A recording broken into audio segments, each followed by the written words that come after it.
കല്ലും മുള്ളും നിറഞ്ഞ കനൽ വഴികൾ താണ്ടിയായിരുന്നു CPI ജനറൽ സെക്രട്ടറി ഡി രാജയുടെ വരവ്.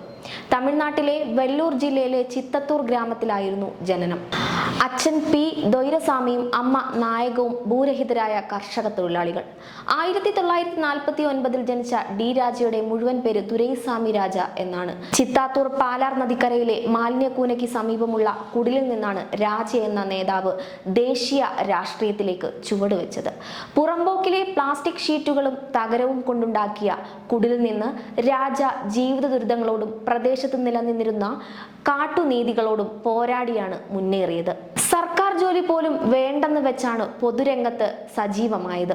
ഗുഡിയാട്ടത്തിലെ GTM കോളേജിൽ നിന്ന് BSc ബിരുദവും വെല്ലൂരിലെ ഗവൺമെന്റ് ടീച്ചേഴ്സ് കോളേജിൽ നിന്ന് B.Ed.ഉം പൂർത്തിയാക്കി. പ്രൈമറി സ്കൂളിൽ പഠിക്കുന്ന കാലത്ത് സ്കൂളിലെ ഉച്ചഭക്ഷണം ആയിരുന്നു രാജയുടെ ഒരു ദിവസത്തെ ഏക ആശ്രയം.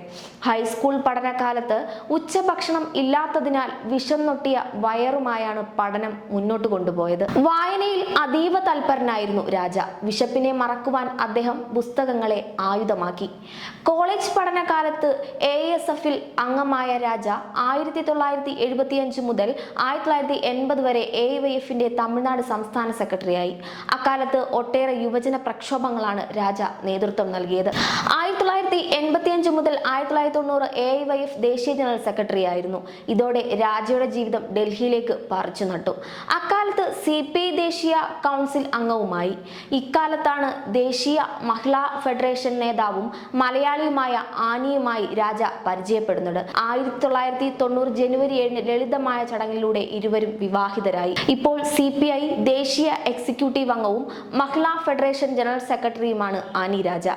1994 മുതൽ CPI ദേശീയ സെക്രട്ടേറിയറ്റിൽ അംഗമായി. 2007 2013 തമിഴ്നാട്ടിൽ നിന്നും രാജ്യസഭയിലേക്ക് തെരഞ്ഞെടുക്കപ്പെട്ടു. വിവിധ പാർലമെന്ററി കമ്മിറ്റികളിൽ അംഗമായിരുന്ന അദ്ദേഹം രാജ്യം കണ്ട മികച്ച പാർലമെന്റേറിയനായി മാറി. അദ്ദേഹം കൊണ്ടുവന്ന പല സ്വകാര്യ ബില്ലുകളും ഏറെ ചർച്ചയായി.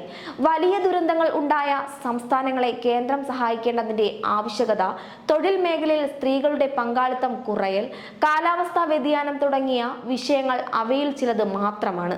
BJP നയങ്ങൾക്കെതിരെ പാർലമെന്റിൽ നിരന്തരം കലഹിച്ച രാജ നിങ്ങളുടെ സഹതാപമല്ല, പൗരൻ എന്ന നിലയിലുള്ള മനുഷ്യാവകാശങ്ങൾ സംരക്ഷിക്കപ്പെടുകയാണ് വേണ്ടതെന്ന് പറഞ്ഞുകൊണ്ടാണ് 2019 പാർലമെന്റിന്റെ പടിയിറങ്ങിയത്. 2019 ആരോഗ്യ പ്രശ്നങ്ങളെ തുടർന്ന് സുധാകർ റെഡ്ഡി സ്ഥാനമൊഴിഞ്ഞപ്പോഴാണ് ഡി രാജയെ ജനറൽ സെക്രട്ടറിയായി തെരഞ്ഞെടുത്തത്. കഴിഞ്ഞ വിജയവാഡ പാർട്ടി കോൺഗ്രസിലും ജനറൽ സെക്രട്ടറിയായി തെരഞ്ഞെടുക്കപ്പെട്ടു. രാജ്യത്ത് ഏതെങ്കിലും കമ്മ്യൂണിസ്റ്റ് പാർട്ടികളുടെ തലപ്പത്തെത്തിയ ആദ്യ ദളിത് നേതാവാണ് രാജ. അപരാജിത ഏക മകളാണ്.